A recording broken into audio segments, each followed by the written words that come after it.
next step is to examine the supplier invoice. This is where you upload the receipt of goods you have purchased from a supplier or suppliers. So the supplier's invoice allows you to upload receipt of goods that you have purchased. So I'm going to be showing you an example. Let's assume we bought a product and we want to upload the invoice or receipt. I'm going to click on add supplier, and under here all our suppliers are going to appear. We have Coca-Cola, which we have registered earlier, so I can enter the invoice number of the receipt or invoice that I want to fill in. I can just say maybe it's 34560.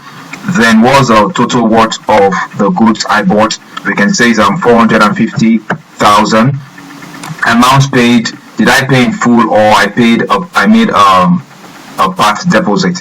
So in this case, let's assume I made a part deposit of 400,000. I'm going to fill in that I have a balance of 50,000 to pay to my supplier. Then upload invoice. This is where I can upload the invoice or receipt that has been handed to me. I'm going to click on choose file, and I'll just go to where I have that receipt stored. Okay, let's assume it's a purchase receipt. I'll just click on it and click on open. Then upload payment. If I made payment via maybe my mobile app and I've generated the PDF, or you have the JPEG or PNG of the payment you have made, you can also upload it here. So I'll just use one as an example. I'm going to use this payment as an example. I'll click on open. Then what was the mode of payment? It was POS. I will just say POS. I will choose POS. Any details?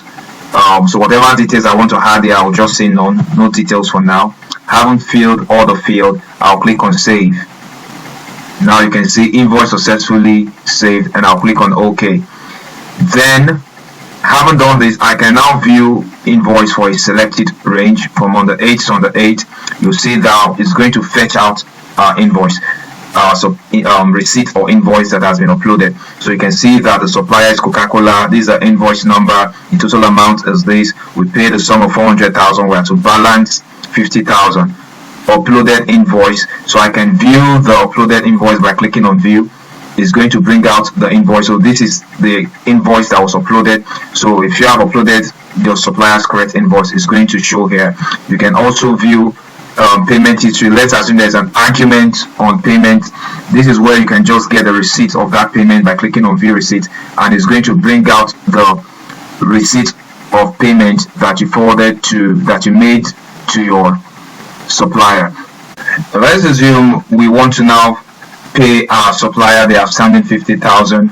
To make the outstanding payment, or even if it's a part payment, is just to click on installment history, select the date you want to pay. Since we know it's on the 8th, I'll select on the 8th and click on search. So it's going to bring out all the suppliers we are owing for that particular date range.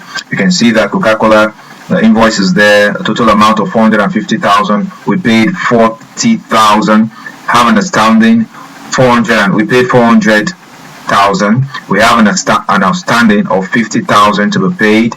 Then to make that payment, I'll click on edit, and it's going to bring up this pay debt. So the supplier is Coca-Cola. This is the invoice number. The total amount is 450,000. We have a balance of 50,000 to pay. So let's assume I want to pay 40,000.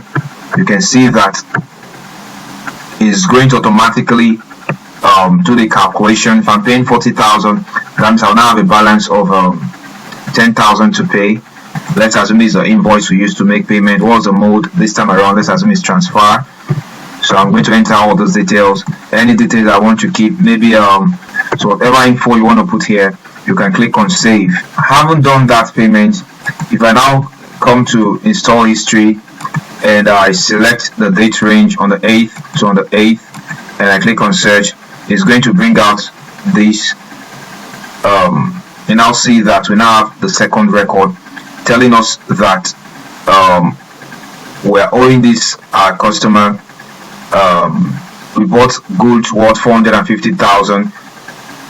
We paid 400,000. You can now see that the balance has now changed to 10,000, from 50,000 to 10,000. It has now changed. So if you want to still clear this balance, you can view all the details of your receipts as we did here. If you want to clear this balance, let's now clear this balance totally. So I'm going to click on edit. So this time I want to pay the 10,000. So I'm paying the full 10,000 that is left. You see that we now have the third row, and as at this time you can now see that we have settled our supplier. We are no longer owing our supplier any money. So that is what you can do under the supplier invoice.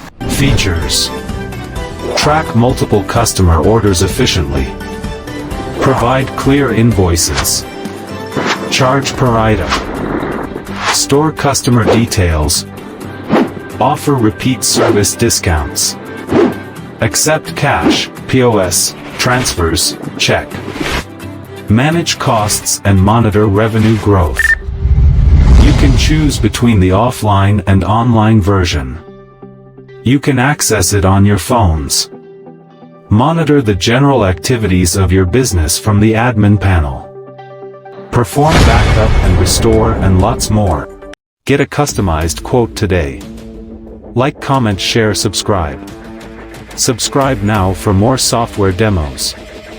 Contact us for pricing and demo. YouTube, JTECHNOLOGY Solutions. WhatsApp, +2348130441827. Email, jtechnologysolutions@gmail.com. Facebook, JTECHNOLOGY Solutions. Don't wait, take your business to the next level with JTPOS software.